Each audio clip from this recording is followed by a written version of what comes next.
Hindi presentation by Babita ma'am. Barrackpore senate public school में आप सभी का स्वागत है। आज हम सभी कक्षा 10 के विषय हिंदी कहानी खंड के प्रथम अध्याय कहानी का अध्ययन करेंगे। कहानी का नाम है उसने कहा था और जिसके लेखक हैं चंद्रधर शर्मा गुलेरी।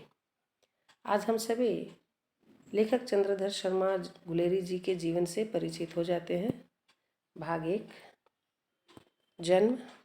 चंद्रधर शर्मा गुलेरी का जन्म 7 जुलाई 1883 गुलेर गांव, कांगड़ा, हिमाचल प्रदेश में हुआ था।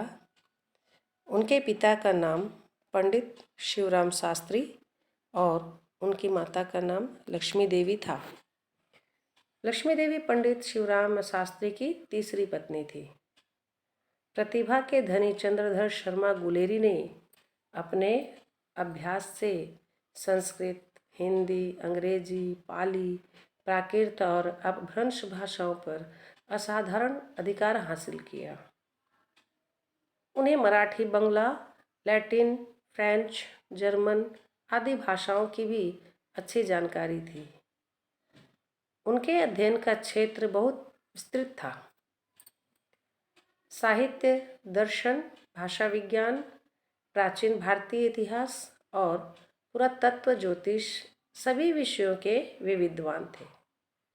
इनमें से कोई ऐसा विषय नहीं था जिस पर गुलेरी जी ने नहीं लिखा हो। वे अपनी रचनाओं में स्थल स्थल पर वेद, उपनिषद, सूत्र, पुराण, रामायण, महाभारत के संदर्भों का संकेत दिया करते थे।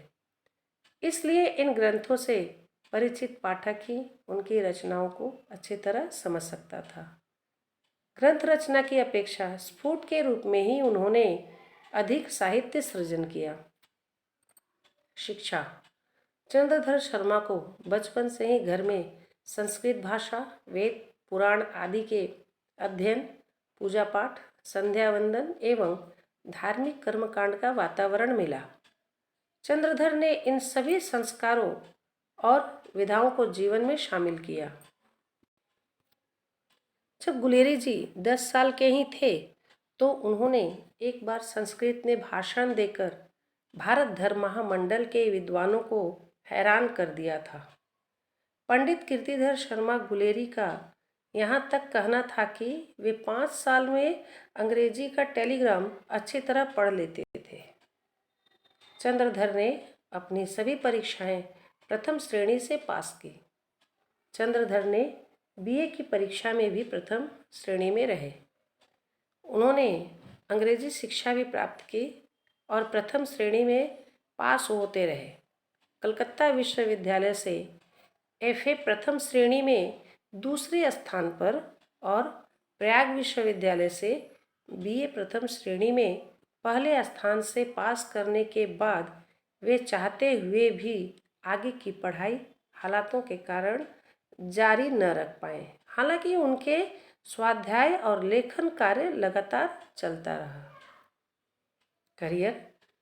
चंद्रधर शर्मा गुलेरी ने अध्ययन काल के दौरान ही उन्होंने 1900 में जयपुर में नगरी मंच की स्थापना में योगदान दिया और उन्होंने 1902 से मासिक पत्र समालोचक के संपादन का भार भी संभाला। प्रसंगवश कुछ वर्ष काशी की नागरी प्रचारणी सभा के संपादक मंडल में भी उन्हें सम्मिलित किया गया। उन्होंने देवी प्रसाद ऐतिहासिक पुस्तकमाला और सूर्य कुमारी पुस्तकमाला का संपादन किया और नागरी प्रचारणी सभा के सभापति भी रहे।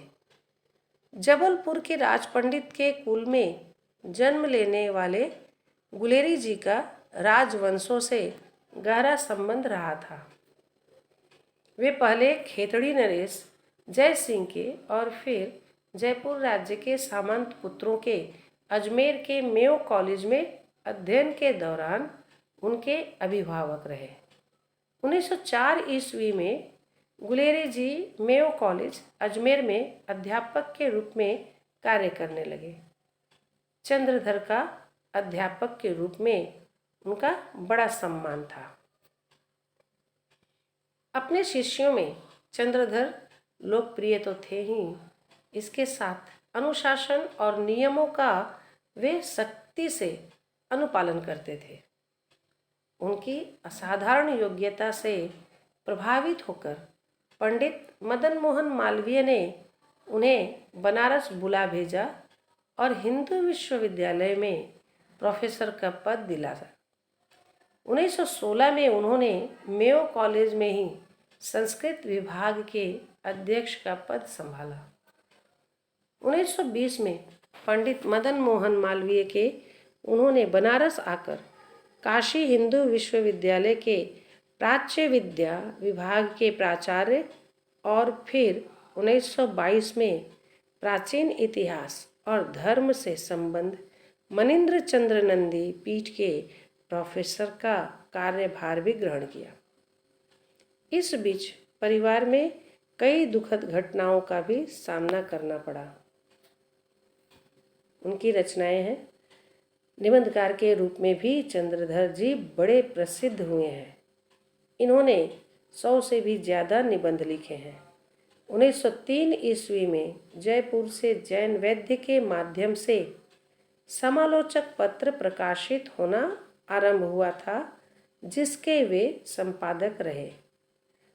उन्होंने पूरे मनोयोग से समालोचक में अपने निबंध और टिप्पणियां देकर जीवंत बनाए रखा। चंद्रधर के निबंध विषय अधिकतर इतिहास, दर्शन, धर्म, मनोविज्ञान और पुरातत्व संबंधी ही है। मात्र 39 वर्ष की जीवन अवधि को देखते हुए गुलेरी जी के लेखन का परिमाण और उनकी विषय वस्तु तथा विधाओं का वैविध्य सचमुच विस्मयकर है। उनकी रचनाओं में कहानियाँ, कथाएं, आख्यान, ललित निबंध, गंभीर विषयों पर विवेचनात्मक निबंध, शोधपत्र समीक्षाएं, संपादकीय टिप्पणियाँ, पत्र विधा में लिखी टिप्पणियाँ, समकालीन साहित्य, समाज, राजनीति, धर्म, विज्ञान, कला आदि पर लेख तथा वक्तव्य, वैदिक, पौराणिक साहित्य, पुरातत्व, भाषा आदि पर प्रबंध, लेख तथा टिप्पणियाँ सभी शामिल हैं। अपने 39 वर्ष के छोटे जीवन काल में गुलेरी जी ने किसी स्वतंत्र ग्रंथ की रचना तो नहीं की, लेकिन उन्होंने फुटकर रूप में काफ़ी लिखा, अनगिनत विषयों पर लिखा और कई विधाओं की विशेषताओं और रूपों को समेटते समन्वित करते हुए लिखा। उनके लेखन का एक बड़ा हिस्सा जहाँ विशुद्ध अकादमिक तथा शोधपरक है, उनकी शास्त्रज्ञता और पांडित्य का भी परिचायक है। वहीं उससे भी बड़ा हिस्सा उनके खुले दिमाग, मानवतावादी दृष्टिकोण और समकालीन समाज, धर्म, राजनीति आदि से शोध सरोकार का परिचय देता है। लोक से यह सरोकार उनकी पुरानी हिंदी जैसी अकादमिक और महर्षि च्यवन का रामायण जैसी शोधपरक रचनाओं में भी दिखाई देता है। इन बातों के अलावा गुलेरी जी के विचारों की आधुनिकता में हम भी आज उनके पूरा आविष्कार की मांग करती हैं।